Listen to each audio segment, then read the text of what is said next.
forums like our today's forum. These forums are held annually. Last year it was held in Poland, in Katowice. This year it will be held in Addis Ababa in Ethiopia, and in 2025 it will be held in Moscow. That's why we really want you, young specialists, students, postgraduate students, to have profound interest in decision-making in the internet governance. Because you are to decide what the future of this global network will be like. It's also worth mentioning that there are around 32 forums like ours all over the globe, in Africa, in Europe, in India, in different countries, and Russia is among the pioneers. Today's forum is not only about the internet in future, it's also about the IT industry,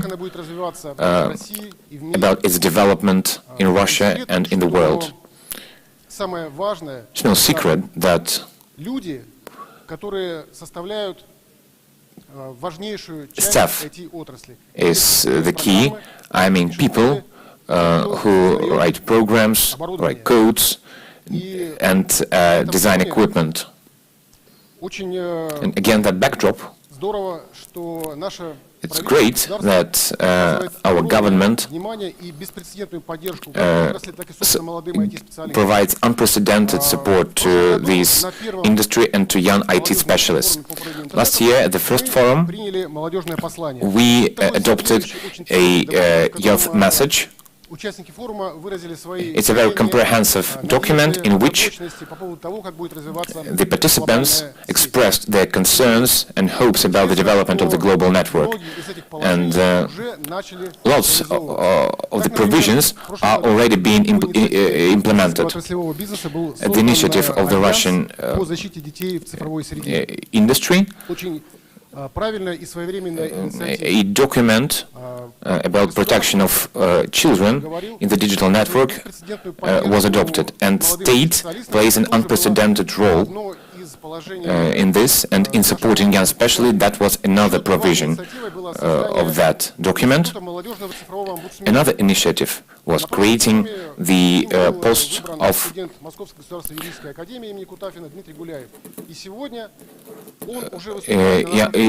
young internet supervisor, and a student from Moscow State Legal Academy was elected. This initiative was also supported in Poland at the forum in Katowice. We came up with the initiative of creating a global network of young digital supervisors, and this idea really appealed to international experts, and we are sure that this institute will be present not only in Russia but also all over the globe. Our young people, have been some kind of visionaries, because one of the provisions was creating legal frameworks of all stakeholders in a global network. In April, the forum was held in April, and in September, the UN Secretary General Guterres came up with the initiative of creating a document solving the same issues. I think it's no coincidence. I'm sure that today's forum will provide necessary knowledge and emotions. So exactly what we come here for. I wish you some good time today.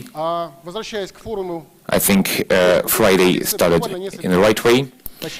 Returning to the forum in Katowice, forum held unprecedented number of participants, more than 2,000 of participants, both online and offline. Around 2,000 of them were at the venue, and they represented more than 175 countries. So just to give you some understanding of what the forum was like. I think a small video will say more about it. Wishing you to have good time today, have some useful networking, get some good emotions and knowledge. Thank you very much. That was Mr. Vadim Glushenko, the head of the Competence Center on Global IT Cooperation. Thank you very much for such warm welcoming remarks. And coming back to the previous year's forum, let's look what the forum was like last year.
Забегая вперед, я думаю, что на следующем форуме соберемся, будет when we meet next year, на экране, на we'll have good time looking at the screen, seeing yourselves.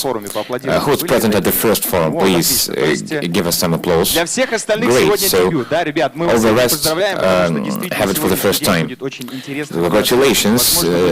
We are going to have a very intensive program, and we will find answers to many questions, get some new connections, and come up with new ideas. That's exactly what we come here for today. So wishing you a nice day.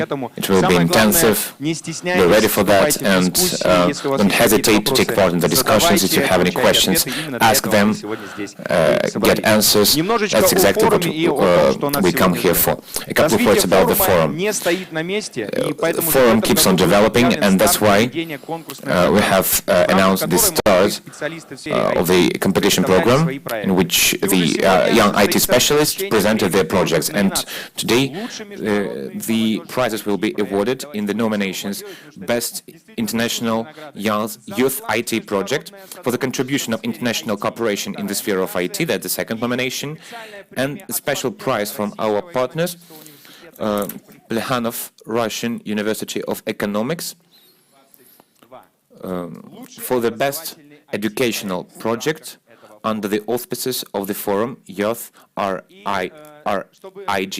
2022. And please welcome at the stage the project, the team of the project Altera, Arevik Martirosyan,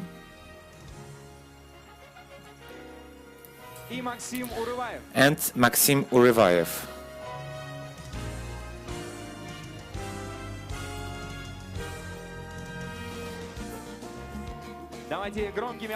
So let's meet the team with a storm of applause.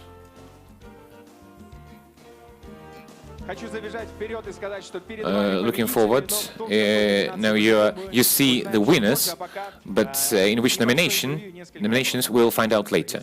Just a small interview, a couple of questions. Maxim, if you don't mind, we'll start with you. So let's meet Maxim. Maxim, please, a couple of words about your project. Our project was aimed at creating a mobile application. It helps to find people with similar professions and meet in some co-working center where we also, in that application, we also can announce forums, conferences, anything that might be of interest to you.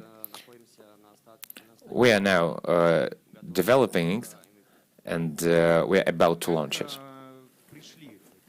How did you come to the creation of this project? We were moved by the fact that we like to get together in some workings, communicate, look for new connections, and we thought it would be great if we had an application that would facilitate this process and give more opportunities. So to sum up, anybody, any professional can take a smartphone, open the application, and find colleagues and communicate in the language that you all know. Thank you very much. That's a great application, because community work is really important when we speak about topics that are of some interest for us. Team of the project Altera, tell us about your project. In a nutshell, Altera is a multifunctional metaverse constructor. Users can create any space, adjust it. We also have different screens in that space and different tools for any interaction. So it's a multifunctional constructor. Has it been launched already? There is a module, virtual module, that is already being used, and a couple of lectures were delivered with the help of that tool. So lecturers and students connected to that system. What were your objectives when you were developing that project? Over to you. We had different objectives because it was a long process and they changed all over the course. When we were creating a virtual university, the task was to make the process of learning more interesting. We had remote classes at that time, and we decided to make it more interesting with the help of that constructor. Another task was to create the constructor that would provide unlimited opportunities for somebody who will want to create their own metaverse. We also introduced a lot of new applications that help to learn, work, open some entertainment options. It will be remote, but you will feel the presence of each other. That's cool. What would you advise to young designers who are only about to start? My recommendation: never back down. It was a long initiative. We launched it only.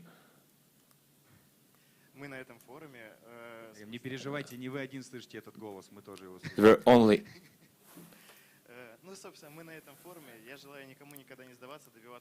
Please never. Каких-то вершин, найдете свою аудиторию и сможете внедрить свой продукт. Команда проекта Altera.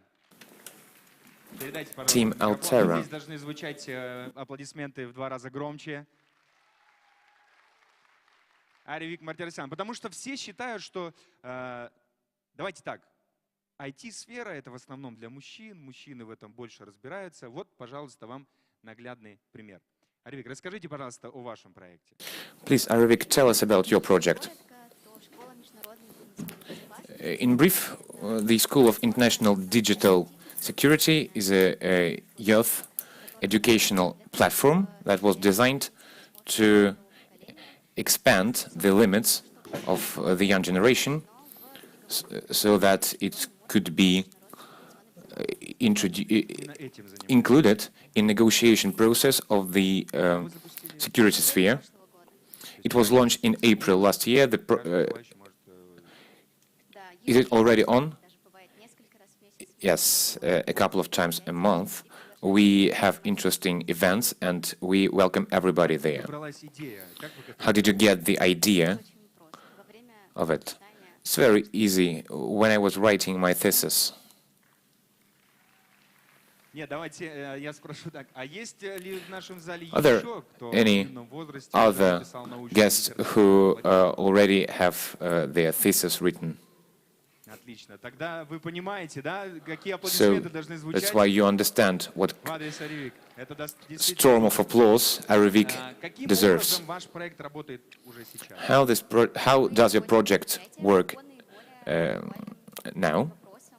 We have events on the most urgent issues of international digital security. Yesterday we had the event together with the Ministry for Digital Cooperation, and Alan Hubayev shared the vision of the agency on the main issues of this sphere. And what would be your advice to those who only start at the very beginning of their path? I would join the previous speaker in saying that this sphere that is only being born in Russia, and you all have great opportunities to be successful in that. So wishing you every success. Don't be afraid, and let's give a storm of applause to the winners. And we are going to have an awarding ceremony. And I would like to welcome the Deputy Minister of Digital Development, Communication of Russian Ministry, Bella Cherkesova.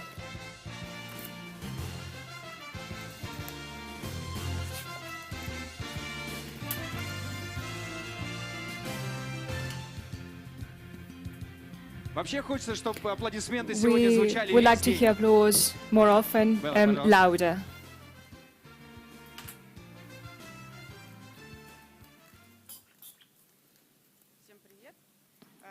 Hello, everyone. I'm glad to see so many young, ambitious, innovative people.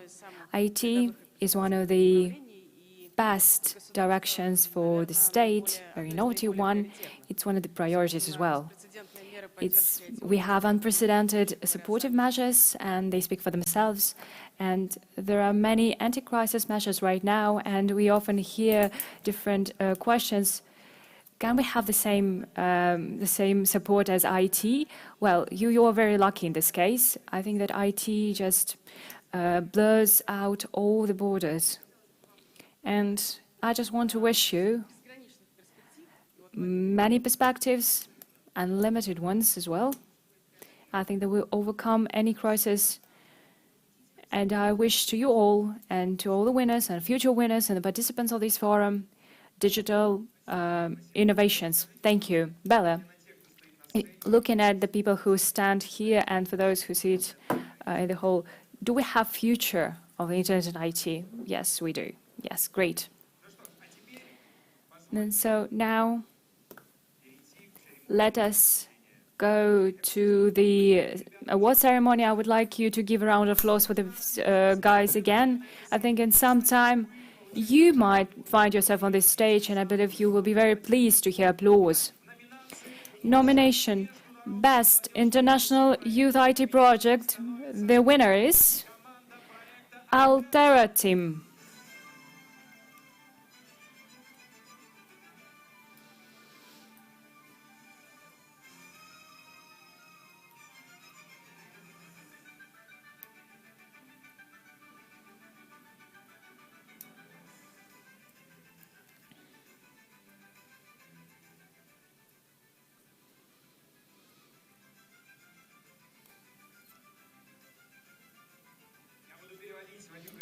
Oh, we interpreted. Yes, he says that's great.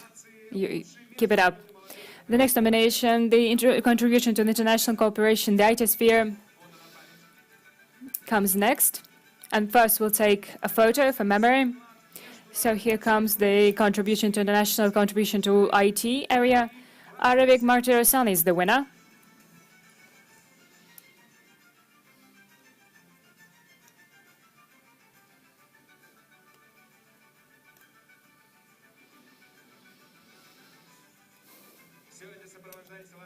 And you give a round of applause again. Let's not forget that.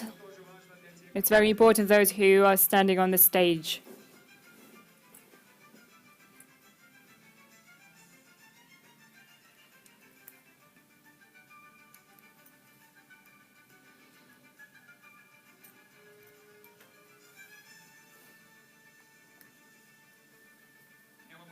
I have a question for the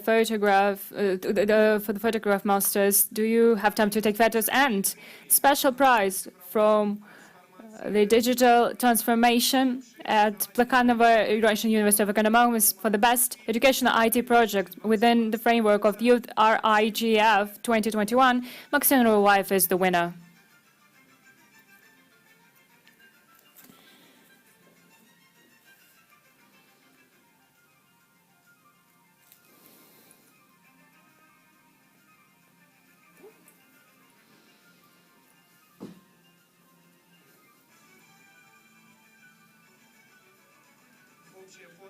Let's take a photo with all the participants. Let's stand a bit closer.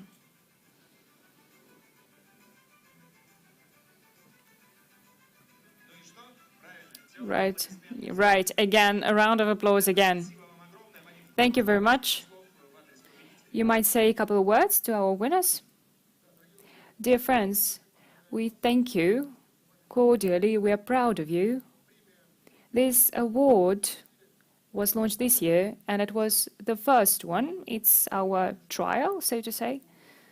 And looking at you, you will have the motivation to participate in the future competitions and nominations. And I thank Bella, who was the head of the expert board of this award, and other members of the jury, VK Group, Alexei Merkatov, a representative of Moscow State, Moscow University of International Relations, me, and the head of the Center for Domain Internet, Andrei Vorobyov.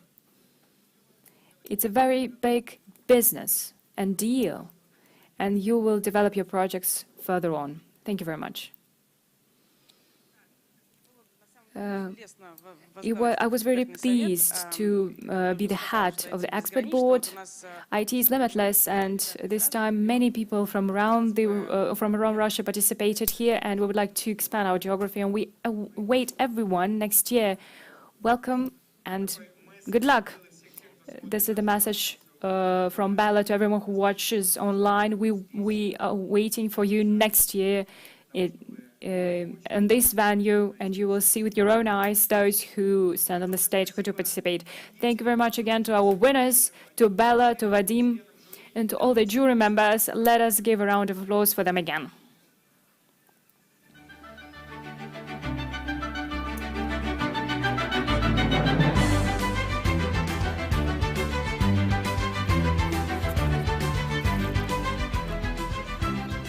Уважаемые гости, Dear guests, right now we'd like to say thanks to those who made a great contribution to this forum, to our partners. And I would like to give them warm welcome.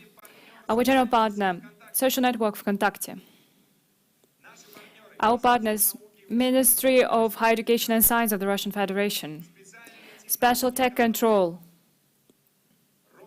Federal Agency for Youth Affairs. Moscow State Institute of International Relations. Plekhanov Russian University of Economics. Moscow State Linguistic University. Moscow Technical University of Communications and IT. Russian Esports Federation. Moscow Esports Federation.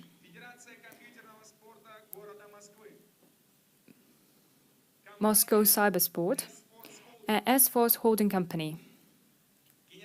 Our general information partner, State Russian News Agency TASS. And our information partners as well, CO News, Tedwiser, Izvestia, Rusbase, IT World, the world of IT, d.russia.ru, TV Bricks, and RuTube. Let us thank all our partners. And right now, let us discuss the forum a bit and what awaits us today. I would like to briefly outline what this day brings to us. I think that you agree that the amount of information that you have every day in the internet only increases. The competition on the IT market is very harsh, and the biggest powers in the world try to win this IT race because the success guarantees economic security. The main driving force of the progress here is the young generation, all those who are present here today and who watch our streaming online. Despite today's reality, the Russian market of the IT, technology, and internet continues to develop. Our companies are always looking for new employees and ideas, and you have the unique opportunity today to show yourself, to ask questions, to participate in the discussion, to do everything that you want to do, and what is even more, to think about the IT sphere. Last year, the organizers prioritized social media and bloggers. This year, the main topics are the development of gaming industry, profession of the future, and the fight with destructive content. The main topic of this forum saw the success of our esportsmen last year in October. Our team, Team Spirit, for the first time won Dota 2 World Championship. Let's congratulate our guys on this event. It's a very important victory, and after this triumph, the Russian teams, the cybersport became the profession of the dream. But we should look at it at different angles. That's why we have different discussions dedicated to this particular topic. Another key problem here, which is of interest to young people, is the profession of the future. Who has already chosen the profession of the future? Not so many hands. Well, this with the reason that we chose this topic, and many people might get an answer what profession to choose. So you should give the right request. And the forum wants to attract interest of youth and to the development of the IT sphere, and especially relevant for those who want to be included into IT, for example, girls. And we saw it in Arivik as an example. Let's thank her for that once again. So what awaits for us? 4 unique discussion sessions. Epidemic of esports, world growth of the gaming industry. Who's interested? Great. The next one, we all live in the matrix, the future of the metaverses. It's a bit much more interesting. Captured by the World Wide Web, content and algorithms. Who's interested? Oh yeah, okay. Choose a career from young age. New demands on the old labor market. Well, the professions of the future, as I've said. During the breaks between the sessions, you have the vacancy fair from our general information partner, Russian news agency TASS. You can come to them and to find the best profession of the future for you. And you can answer your own question. During the day, there will be workshops from Youth Digital Ombudsman. You have many activities in fan zones and the area for networking as well. You want to give an applause? Yes, of course, you can do this. The organizers try to collect the best, the most relevant topics and to answer the majority of your questions. Who you ask to yourself or who participate in the discussions. And right now, I would like you to give a new final round of applause since we open our second Youth Internet Governance Forum, and I want you to thank yourself for the fact that you start Friday in a nice manner, and we will give you a few minutes so that you can get acquainted, you can talk a bit, networking as well. And my personal task for you is, every one of you should leave not only with knowledge, but with 5-10 new contacts in your phone. Perhaps these people will become your friends, perhaps they will become your partners, project partners, or you can come up with new ideas together, because nowadays knowledge is not so important, but also people who surround us. So you have some time to for networking, you can take a cup of coffee, you can look through the zones represented in foyer and so on, and then we'll have the first panel discussion about the most interesting thing. So some networking for you. Welcome to the second Youth Internet Governance Forum.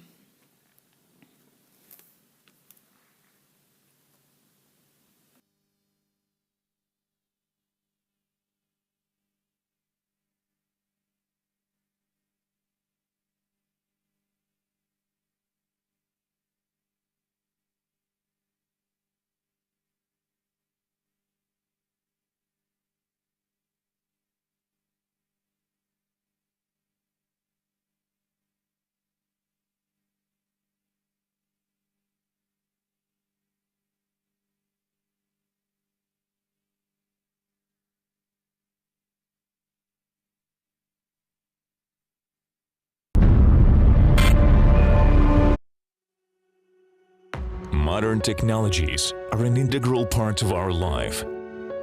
The internet has changed the modern world significantly and expanded human opportunities, but the way we use it may create new problems.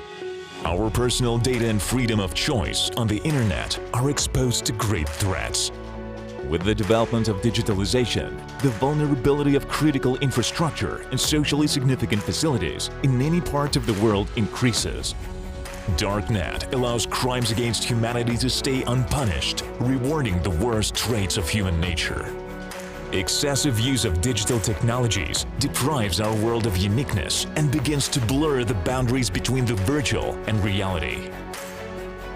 Corporations establish strict internet censorship, trying to interfere in political processes and replace the laws of entire states with corporate policy. The internet is increasingly becoming a subject of bargaining and blackmail in political processes. The internet is a universal achievement of humanity, but can we make it comfortable for everyone? All of it depends on us, and primarily on young people. They have their own vision. Alors, on va l'Internet comme l'environnement sûr et convivial, où tout le monde peut être sûr que son droit à être privé va être respecté. Мы видим интернет как пространство возможностей, где каждый может сам решать, кем быть, освоить новую профессию, получать или передавать новые знания.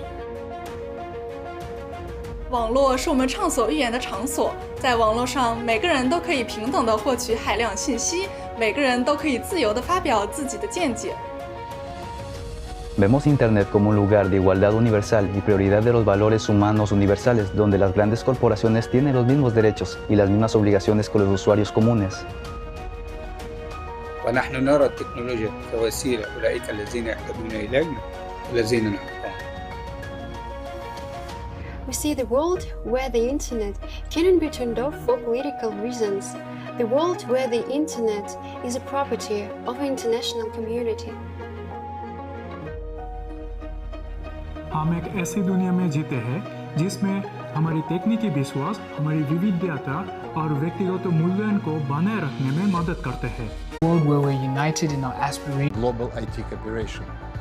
We are counting on our youth who are strongly committed to international collaborative efforts across an increasingly more digital global landscape. This is a new Russia that has entered the digital reality.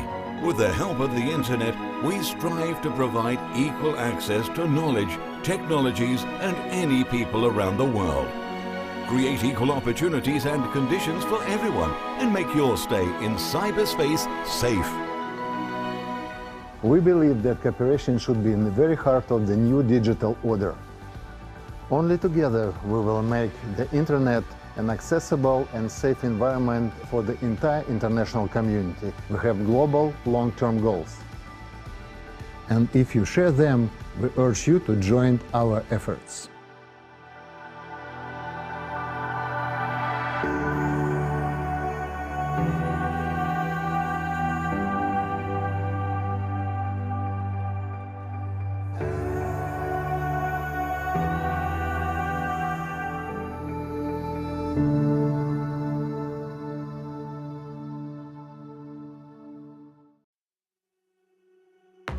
Modern technologies are an integral part of our life. The internet has changed the modern world significantly and expanded human opportunities, but the way we use it may create new problems. Our personal data and freedom of choice on the internet are exposed to great threats. With the development of digitalization, the vulnerability of critical infrastructure and socially significant facilities in many parts of the world increases. Darknet allows crimes against humanity to stay unpunished, rewarding the worst traits of human nature. Excessive use of digital technologies deprives our world of uniqueness and begins to blur the boundaries between the virtual and reality. Corporations establish strict internet censorship, trying to interfere in political processes and replace the laws of entire states with corporate policy. The internet is increasingly becoming a subject of bargaining and blackmail in political processes. The internet is a universal achievement of humanity, but can we make it comfortable for everyone? All of it depends on us, and primarily on young people. They have their own vision. Alors, on va l'Internet comme l'environnement sûr et convivial où tout le monde peut être sûr que son droit à être privé va être respecté. Мы видим интернет как пространство возможностей, где каждый может сам решать, кем быть, освоить новую профессию, получать или передавать новые знания. 网络是我们畅所欲言的场所，在网络上，每个人都可以平等地获取海量信息，每个人都可以自由地发表自己的见解。 Vemos Internet como un lugar de igualdad universal y prioridad de los valores humanos universales, donde las grandes corporaciones tienen los mismos derechos y las mismas obligaciones que los usuarios comunes. ونحن نرى التكنولوجيا كوسيلة أولئك الذين يحتاجون إلينا الذين نحبهم.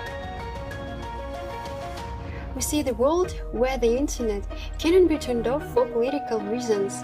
The world where the internet is a property of the international community.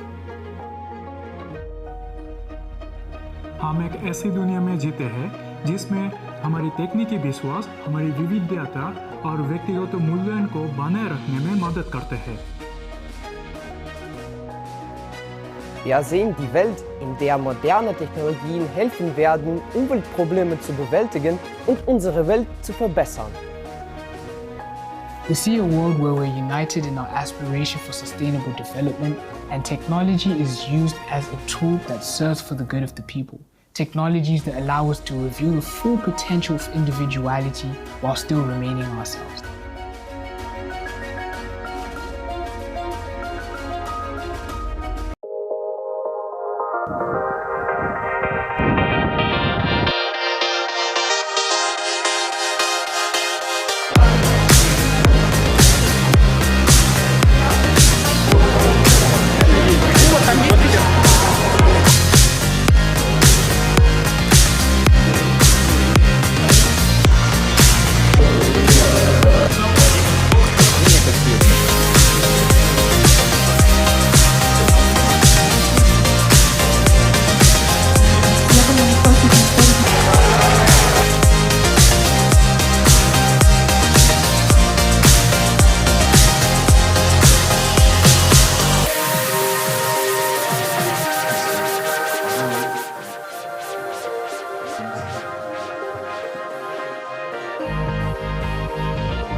Это интернет. За его более чем 30-летнюю историю он изменился не раз. Сначала он был вот таким, потом таким и даже таким. Сейчас же он выглядит так. При условии, конечно, что вы смотрите этот ролик в 2020 году. Но с развитием цифровых технологий, к сожалению, появляются теневые стороны прогресса, негативные последствия и реальные угрозы. Многие из нас не знают, что делать в подобных ситуациях, а такие понятия, как цифровая безопасность и цифровая гигиена для некоторых и вовсе не знакомы. Но на каждое действие всегда есть равное противодействие.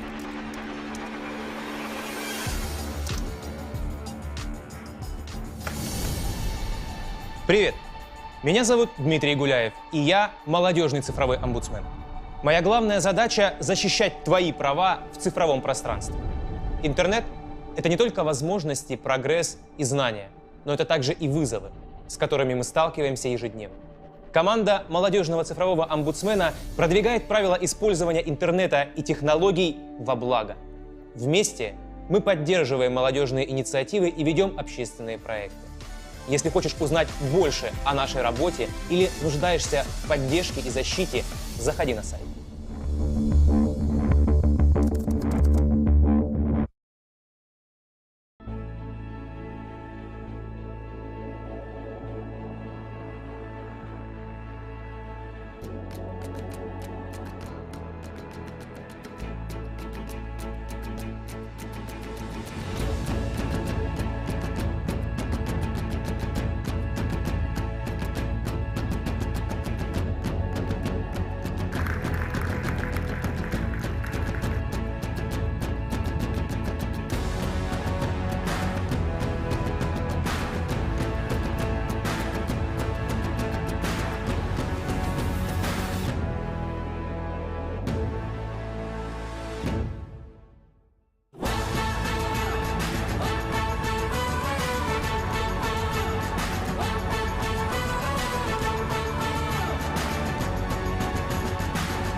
It was really interesting. I was really very satisfied to hear the comments from the Deputy Prime Minister.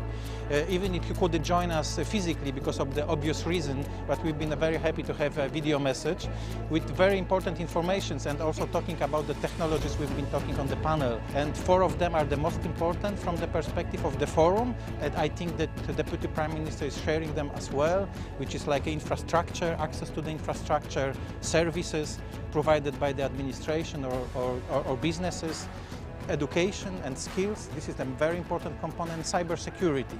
And on the top of that, international cooperation and really working together if it comes to the digital strategies and development of a digital future.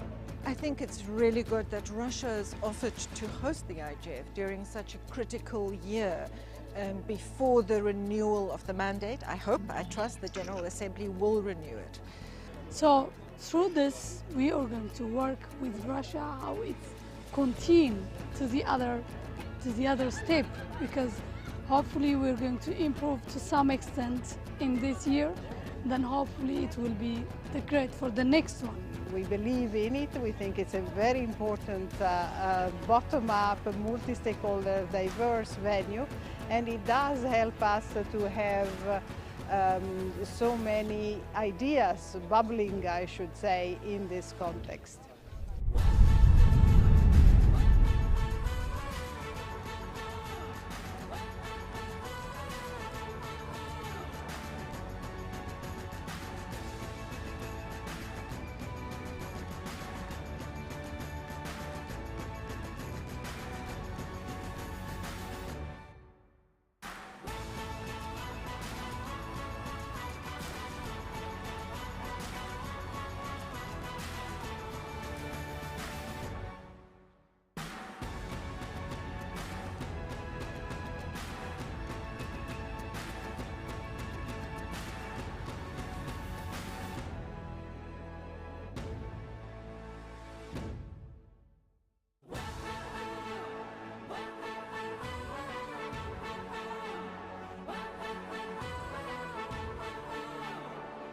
Oh, I'm very satisfied with the IGF 2021. The government put a lot of effort into it, and I think we all worked hard, and also the community put a lot of effort into IGF 2021 problems, and also what we need to do for next year.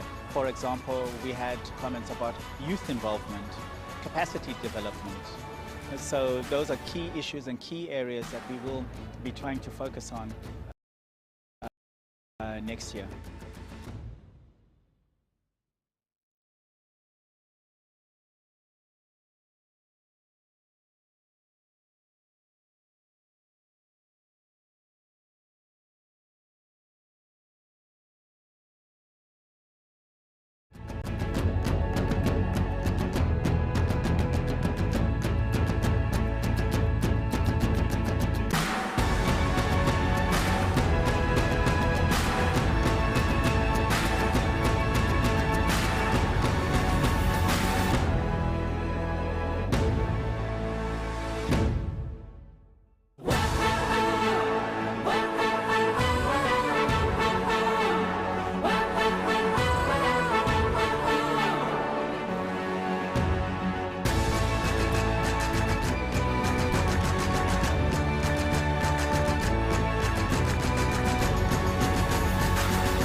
"98 million internet users.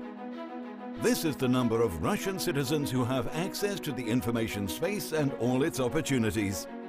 Despite the global challenges and crises, the RUNET economy is growing every year, having increased by more than 20% since the beginning of the pandemic. Not only is the RUNET economy on the rise, but also the prevalence of the Russian language in the global network. Today, Russian is the second most popular language on the internet. By 2024, 100% of all Russian infrastructure will be provided with internet access. Registration of benefits and allowances will become available to everyone. Today, the public services portal, Gosuslugi, has more than 85 million verified users.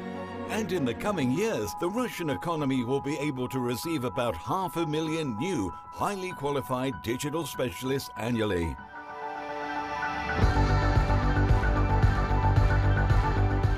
Russia is the undisputed leader in setting the pace of digitalization and a key player in the global IT cooperation. We are counting on our youth who are strongly committed to international collaborative efforts across an increasingly more digital global landscape. This is a new Russia that has entered the digital reality. With the help of the internet, we strive to provide equal access to knowledge, technologies, and any people around the world. Create equal opportunities and conditions for everyone and make your stay in cyberspace safe. We believe that cooperation should be in the very heart of the new digital order. Only together we will make the internet an accessible and safe environment for the entire international community. We have global, long-term goals. And if you share them, we urge you to join our efforts.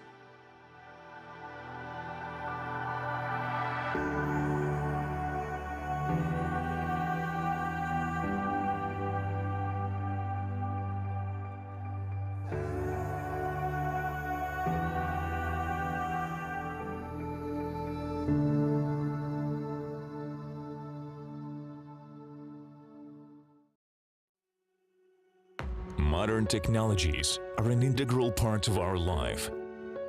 The internet has changed the modern world significantly and expanded human opportunities, but the way we use it may create new problems.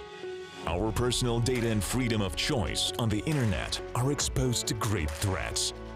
With the development of digitalization, the vulnerability of critical infrastructure and socially significant facilities in many parts of the world increases.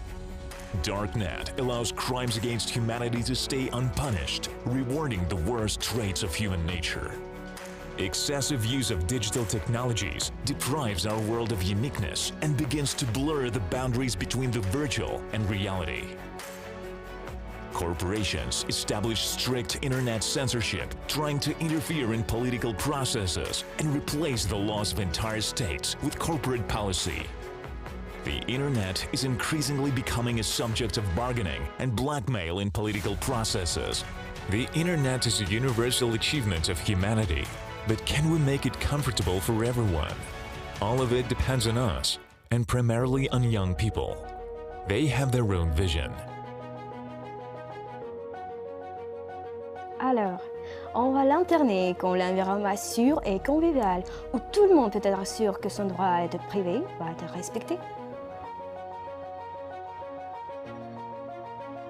Мы видим интернет как пространство возможностей, где каждый может сам решать, кем быть, освоить новую профессию, получать или передавать новые знания.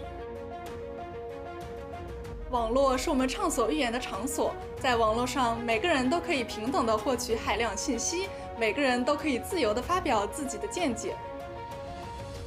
Vemos Internet como un lugar de igualdad universal y prioridad de los valores humanos universales, donde las grandes corporaciones tienen los mismos derechos y las mismas obligaciones que los usuarios comunes.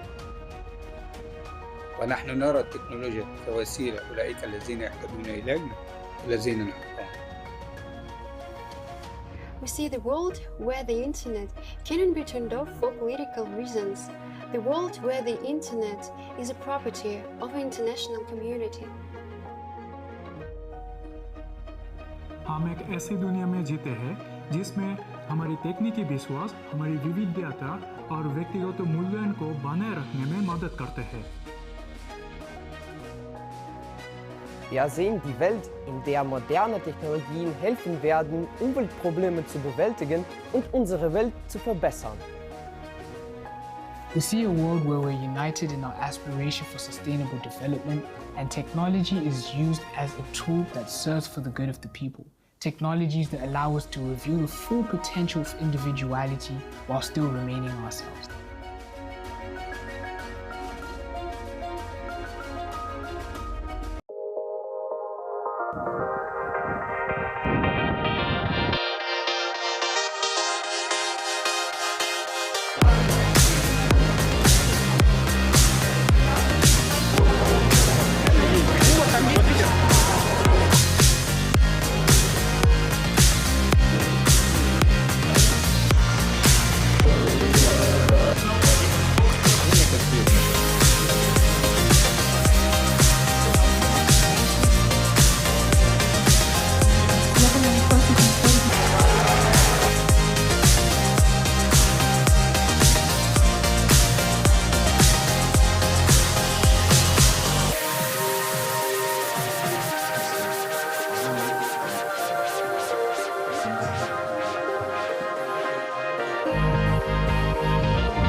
Это интернет.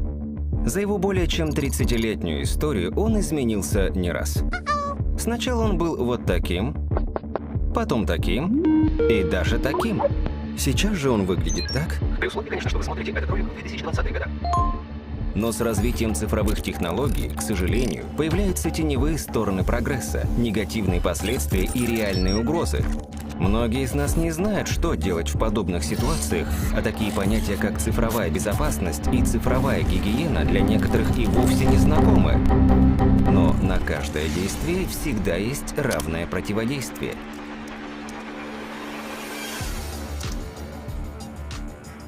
In the world, at official estimates, I'm sure that there are more of you.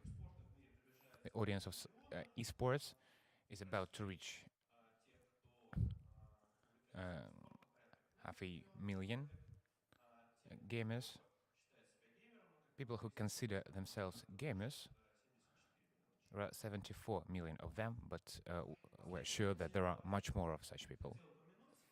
The last thing I would like to mention is that at the UN Internet Governance Forum in Poland, you remember that introduction video at the opening ceremony. So it was said that Poland created its own international brand that mainstreams Polish Polish culture.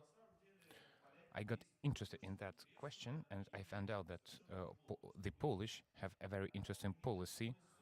They don't see any sense in creating games about Polish culture. They create games like The Witcher, about some Middle Ages, about some magic world, but the names of the characters are not John or Isolde, but they have traditional Polish names. So this is how Polish culture is being mainstreamed.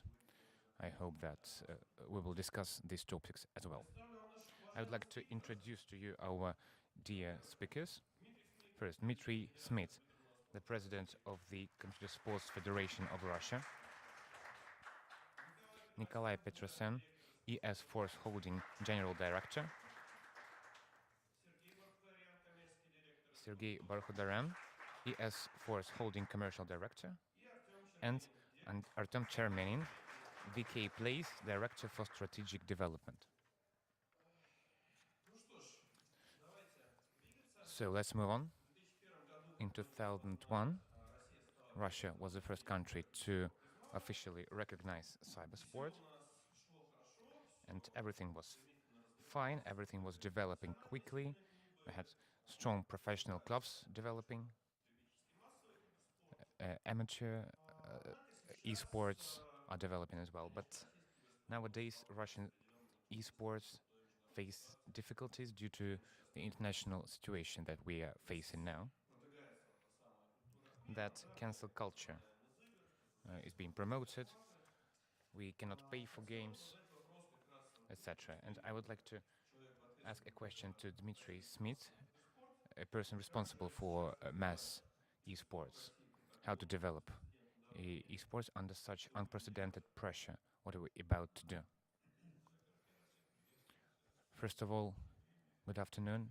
Really glad to see you today. Thank you for your interest to our sphere. Yes, of course, cancel culture influences cybersports, but I think it faces lots of unforeseen conditions.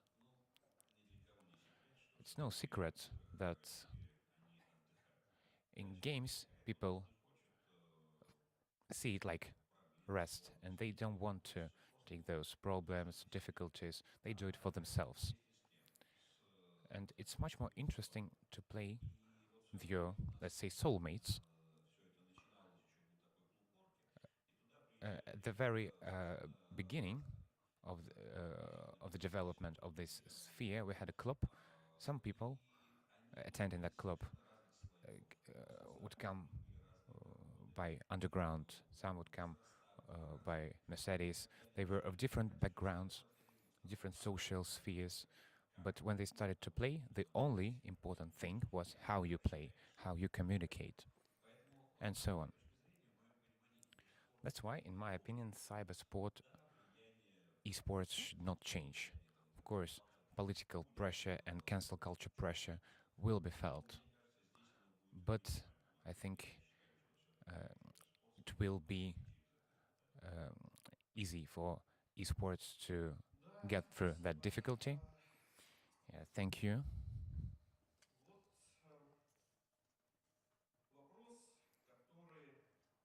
The question that is even more of more global scale about the influence of esports on our society and our state. Is there any use for our society and the state? That's a good question. Let's discuss what state is, what society is, what are the interests of the state. It's a living creature that needs development, that needs to stand for its territory. Everything is pretty simple. That's why the state is interested in seeing its people being as efficient as possible. That's where we have the intersection of interests of the state and the society. These ideas are close, but they also have their difference. For the development of the society, it's necessary to provide for the harmony in human development. We don't need some narrow specialization. You're young people, but some of you may be interested in Strugatsky literature. They have the novel Apprentice, and which tells that in their understanding, fundamental education provides for a more comprehensive development of a person. And I think that cybersport is one of the tools that helps both society and the state develop people from different aspects. It's not only about mastering small movements necessary for pilots, for example. It also helps develop communication skills, cognitive abilities. So in my understanding, from all the tools that the society and the state have at hand now, esports are one of the most prospective tools. On a related note about communication skills in esports, they unite people in spite of its being competitive. In esports, there are a lot of international teams, including Russian players, which traditionally are very strong. We have a lot of talented guys who win in international tournaments with international teams. What's going on with the Russian players abroad in international clubs at international tournaments? Again, let's repeat that esports are in the general information flow. Russian culture and Russian players are under pressure, and esports is no exception to the rule. You remember precedents when Russian players were withdrawn from some tournaments, and young players are now tempted to try to change their location, try to deny their political views. But the situation is unprecedented. It has gone way too far. So I suppose that some of the players may face a difficult choice what to do next. Some of them will remain in Russia and will participate in competitions they will have access to. Some of them will move to other countries. But Russian players are still in demand. Russian players are always welcome as internationals. Now we are seeing a transformation. On the one hand, Russian culture is under pressure, and on the other hand, there is business, and cybersport is a business area where we have to look for efficient ways to get profit. When Russian players show themselves to a good light as being a tool for profit, of course they will be in demand. I can give the following forecast. A lot of Russian players will be hunted by foreign teams as internationals. So unfortunately, they will have to face difficult choice, and Russian teams and Russian clubs will be in difficult situations. That's why they need our support. We have come up with a number of initiatives. I won't repeat them, but the key is that everyone should make a choice about their priorities. And here, esports are no exception. All sports are under pressure, which are related to our country. Yeah, on a related note about pressure, about restrictions, it's clear about players. But football is impossible without a ball, and esports are impossible without games. And a lot of games, competitive games, which players compete in different tournaments, they are foreign. What will happen if we don't have Steam in Russian? What to compete in? Well, I hardly believe in Steam live in Russia. Maybe it's possible, but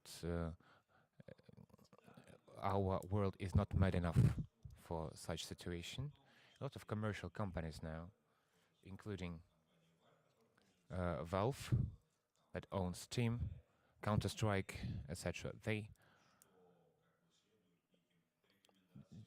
I think they pretend following some guidelines of the American government. They say we cannot take payments from Russia. So do you really believe that you cannot load some money to your Steam? No, it's wrong. There is always a way out. And business, on the one hand, says, no, you're banned from that, we don't need your money. But on the other hand, we have some instructions how to circumvent the sanctions. So we have a lot of opportunities to pay for Apple, Steam services, etc. So it's really hard to imagine a situation when it will be completely blocked. It's business. Business will resist and find ways to circumvent restrictions. Even if we admit that the United States will go all out and ban the access of Russians to Steam completely, will track proxy, VPN, etc. Okay. In the end, we have our Russian games company VK, that was Mail.ru some time before. They develop new games, and we had a lot of tournaments in Russian games. I'm not speaking about Tetris, no. We have a game Warface, War Robots, etc. So a great number of games that will never be banned from us. They are our Russian games. We don't have many of them. Maybe some of you are biased towards them, which is wrong, I think. But we have such an option. So cybersports is not likely to be in such situation when we are completely banned, and even if it happens, cybersports will transform. Thank you very much. I think about Russian games, Artyom will tell us a bit later.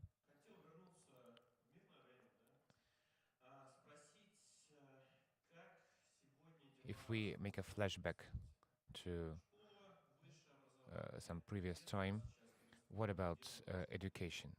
What is the place of esports in our educational system? School, university, etc.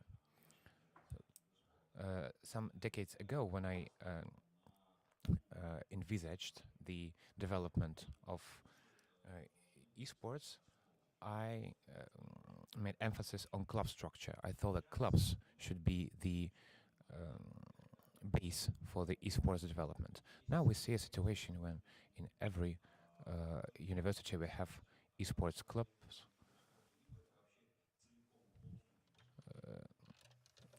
They have either some guidelines for esports or clubs that are sheerly devoted to esports.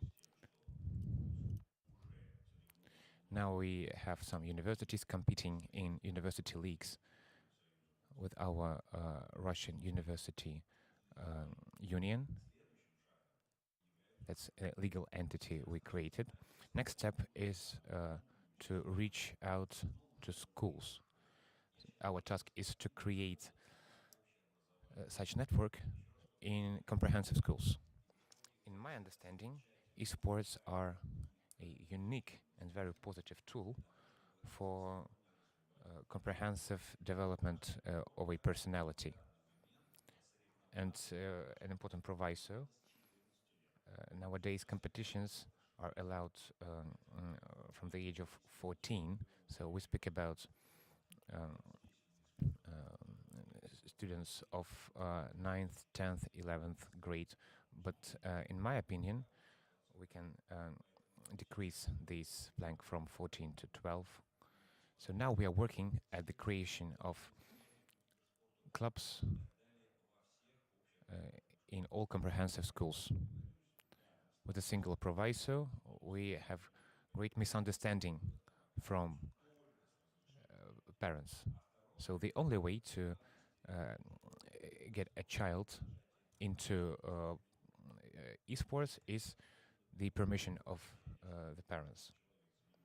And for a person to take up gaming, they also should be able to keep up with their PE requirements. I have a younger child, he has the same requirements. He needs to keep up with them. He got a silver award in the previous year. I hope this year he will get a gold one. Those PE requirements are quite moderate norms for physical education. I'm a former esports gamer, and I know that if your physical shape influences your esports achievements.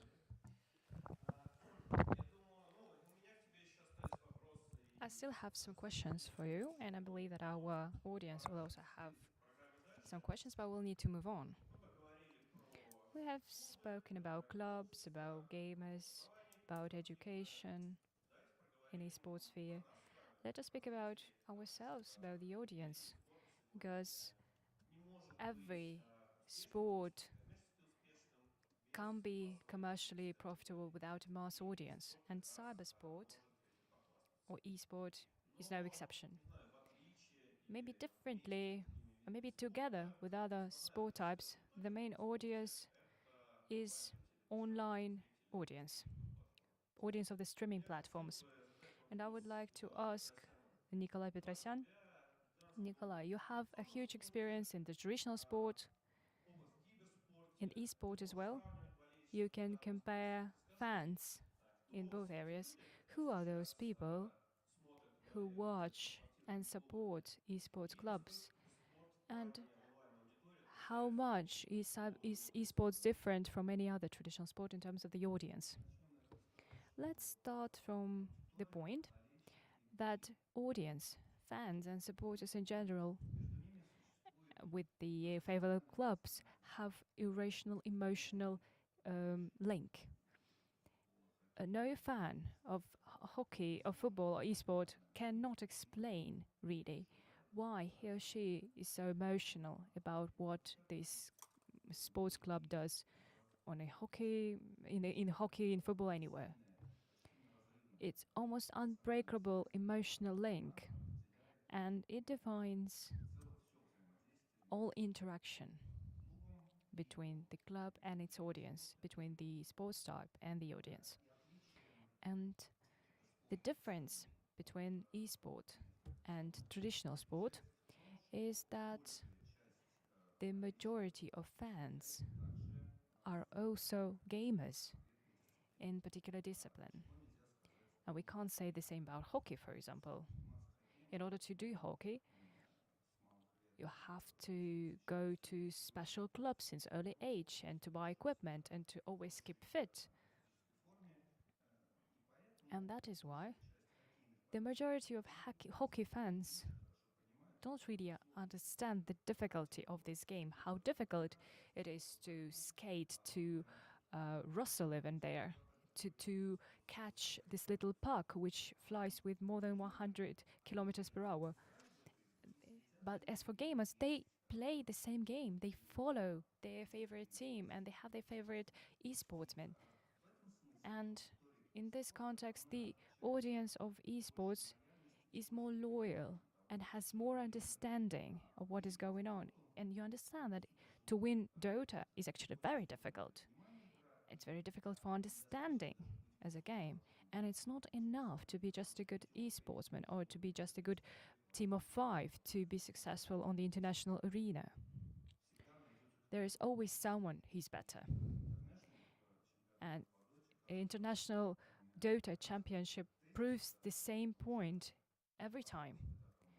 Because we could say like, well, Chinese teams are very well prepared. They have very high average level, and every time they fail and lose to very good and fit teams who win. In this sense, the audience of esports is different from the audience of the traditional sports. And we as holding who have our own social media, who have studio streaming, and our own teams who have their fans, we are actually obsessed with studying the audience. We constantly have dialogue with them. And as for the examples, I can say that when we took the decision to redesign our media, cybersport.com, we didn't rely on the expert opinion, on designers, developers, or editorial team. We made a qualitative and quantitative research. We listened to the audience. We heard what they wanted. And after that, we made the decision about the redesign. The same is for Virtus.pro, our esports team, which is the most popular in Russia. But we do not just think that we have such figures and that's great.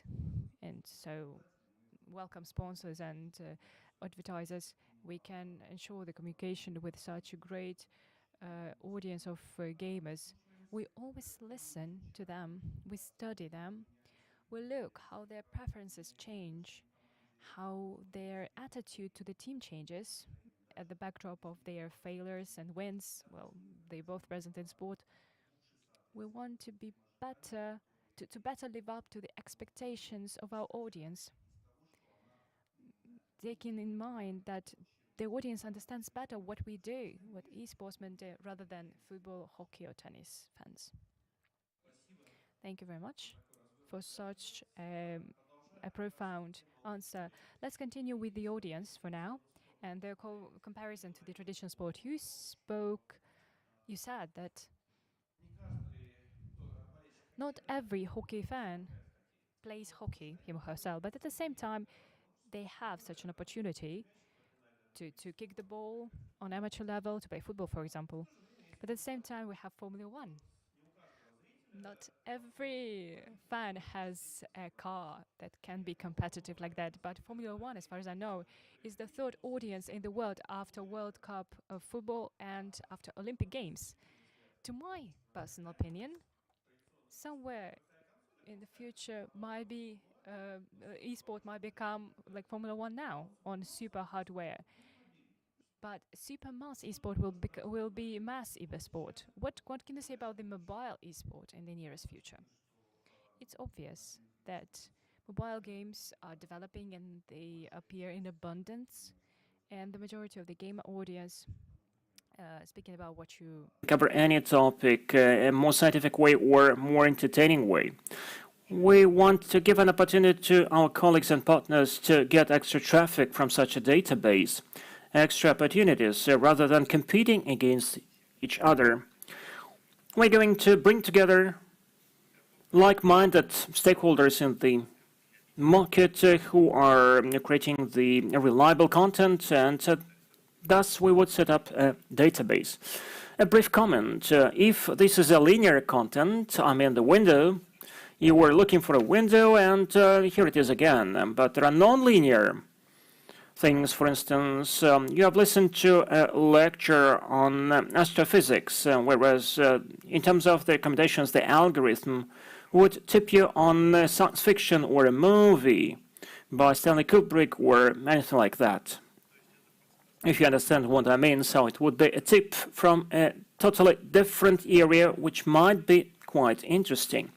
I'm telling you about some obvious things, but there might be some not so obvious things. For instance, if I read a good novel, probably I would be interested in a lecture on biology.